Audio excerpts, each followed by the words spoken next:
What's up, everybody? Welcome back to the Bowtie Goat YouTube channel, where if you try hard enough, you can be the next DECA GOAT. For the 2024-2025 DECA season, DECA introduced a brand new event, Principles of Entrepreneurship. What I'd like to do in this video is walk you through exactly what you need to know about that event to get to the DECA stage in this DECA season. Let's dig in.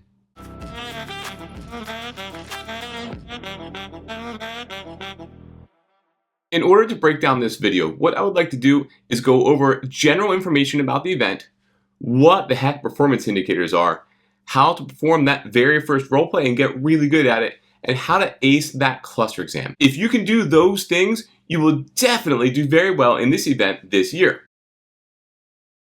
All of the Principles events, regardless if you're doing Principles of Entrepreneurship or any of the other Principles events, are saved for first year DECA members. So all of the Principles events follow the same basic setup. So this would apply to Principles of Finance or Principles of Business Management and Administration, any of the 5 of them. All of the Principles events have a cluster exam or a 100 question test that makes up 1/3 of your score and a role play that makes up 2/3 of your score. All of our competitive events happen first locally at a local, district, or regional level. Then you progress to the state or provincial competition in your particular state or association. After that, a select few of you will make it onto ICDC, the International Career Development Conference, where you get to compete against DECA competitors from around the world. It's really exciting. Although it says international, those always take place in the United States. I get asked all the time about which event's the easiest or how do the ratios work. So I put a video, which I'll link in a card up above, about how to understand DECA ratios, because some of that helps you with your planning as you get ready for your competition. Some of my students prefer not to do the Principles events because they feel like they have a better competitive edge in another, but it's really a coin flip. The choice is up to you whether you want to do a Principles event or start in a regular individual series or role play event, or whether you want to do a written event. Today we're just going to focus on that Principles of Entrepreneurship event, though, to really understand what the heck goes into it and how you can be successful. The first piece of this is understanding exactly what you need to know to compete well. DECA breaks all of this down for you in what they call the DECA guidelines and the DECA performance indicators. Here on the screen, you can scroll through and see that you can find all of this information on DECA's website, and you can get all the information about what you need to know to be competitive. For the Principles events, all of them included, there are 348 individual performance indicators that you need to know to master the content so you can perform well. Now, from those 348, what you really do need to think about is breaking them down into the bigger buckets called instructional areas. For your Principles events, there are 13 instructional areas that you need to be able to master so that you can perform well for particularly your role play, but also your cluster exam. But if you're brand new to DECA and you don't know where to start because it feels very overwhelming, welcome to the club. It takes a lot of us many years to feel comfortable with DECA. But my advice, after having done DECA for 7 years or so now, my advice to you is go to deca.org/resources and pull one sample cluster exam for the Principles event and just take it. Just see how you do. Now, don't be alarmed. You might get a 50%. But, and we'll get to this with the cluster exam section here in a minute, if you know how to break down your results from that first cluster exam, you will also know which instructional areas you know better than others. If you know which instructional area you're better at, then you save studying that until later and you focus on the instructional areas you are less good at. Again, those 348 performance indicators break into 13 instructional areas. If you study by instructional area, you'll find that they're a little bit easier to manage. Now, about the role play, if we're being honest, it's a little scary. What you do is you show up to the competition, you've studied all those performance indicators and you really know what you're going to do well.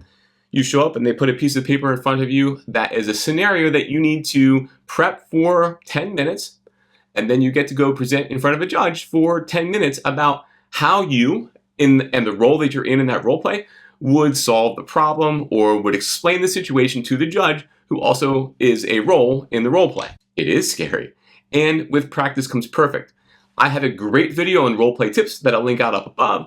And honestly, the more you practice it, the better you're going to get. If you look at my other video resources, you will find some really good examples of role plays done by some expert students. Now, every year for the district event, DECA tells us which instructional areas to study. I've made a video about what all those things mean. Again, I'll link it up above. If you know which instructional areas come up most frequently, you can prepare those and feel very confident going into your first role play. For the 24-25 DECA season, the Principles of Entrepreneurship instructional area is customer relations. So you know that going in. What you need to do now is open up that performance indicators list, which I showed you earlier, and really dive in to figure out what those customer relations performance indicators are. There are 15 specific performance indicators within customer relations. I've narrowed it down to the top 5 that you're likely to see, and I wrote you a sample role play, which I'll link in the video description down below. Use those to help you get started. Don't stop when you feel comfortable with customer relations. Remember, there are 13 other instructional areas that you need to master to get ready for your state or association level competition and then ready for ICDC. I've looked, and of all the instructional areas that I bet that you'll see this year, I think they go into one of 5 big areas. We already know customer relations, so we'll put that off to the side for now. But emotional intelligence, operations, economics, information management, and communication skills. So once you feel really good at the customer relations piece for your district level role play, then study those other 5 big instructional areas, and you should do very well this year. The role play will only make up 2/3 of your overall score. And I gotta be honest, no matter how good you feel about role plays, because the judge is a human being, the scoring of a role play can be subjective. Meaning, you might be the best role play individual in the world, but if you show up in front of a judge who's really hungry or is just a little distracted, they might not give you a really good score. So yes, the role play does make up 2/3 of your overall score, but you really, really need to focus on the thing that you can do that is guaranteed for you, and that is the objective 100 question multiple choice cluster exam. So let's say you've taken my advice and you've grabbed one of those cluster exams to take from the DECA website. You wanted to see how well you could do and what instructional areas you knew or didn't know well. Guess what? There are still 7 other cluster exams that you can take from that website to really perfect getting good at this. So yes, I've made another video, pop it out up above, about how to master that cluster exam. But let me walk through some of the basics with you now. The number one mistake that students make when they approach the cluster exam is they just take them and then score, then take them and then score, and then take them and then score. If you do that, you're not going to get any better. You're just going to get maybe a little luckier. If you started out with a 50, you want to bump that score up as much as you can. And as a little bit of a tip, I've looked at scores historically. You really do want to be scoring a 70% or higher on a district level cluster exam if you want to do well in Principles of Entrepreneurship this year. So how do you get better? In short, what you want to do is take the test, and as you go through the test, highlight or circle or underline any word in the test that you didn't know. In addition to scoring the test, you also want to make flashcards of all the words or phrases or ideas that you didn't know and start studying that. You will see those things come up again and again and again. If you take your entire test and then use the answer key at the back of the test, which I'll show you here, the answer key has little 2-letter codes and then a 3-digit number with it. The 2-letter code is the instructional area. So I'm going to link down below a list of all what those 13 instructional areas are and what those codes are for all the principles events. So what I really recommend that you do is, in addition to scoring the test, you figure out which questions you're missing and which instructional area those questions fall into. So again, it's another good way of knowing, do you know economics better than you know financial analysis? And where do you need to study? You also need to take the terms that you weren't sure that you knew and think about what instructional area they fall into. And you need to build yourself study resources.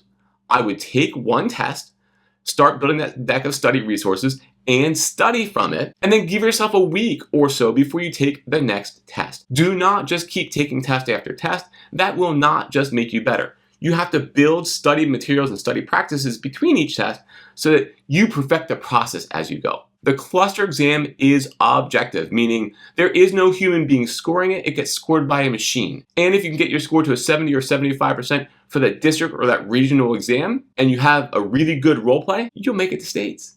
And if you bump those scores up a little bit more, then I'll see you at ICDC. Taken together, the Principles of Entrepreneurship event is like any other principles event. Now it's new this year, so there aren't as many resources. If you look down below, there's a way that I can get you some more resources on the Principles of Entrepreneurship role plays. They're like any other event. and you're only competing against first-time members just like everybody else. The difference maker will be whether you put in the time and they do not. If you build that practice, you can definitely get to the ICDC stage this year, and I can't wait to see you there. Leave questions down below if you have any question about how to tackle this event, but if you try hard enough this year, you can be the next DECA GOAT. Good luck on your DECA success journey.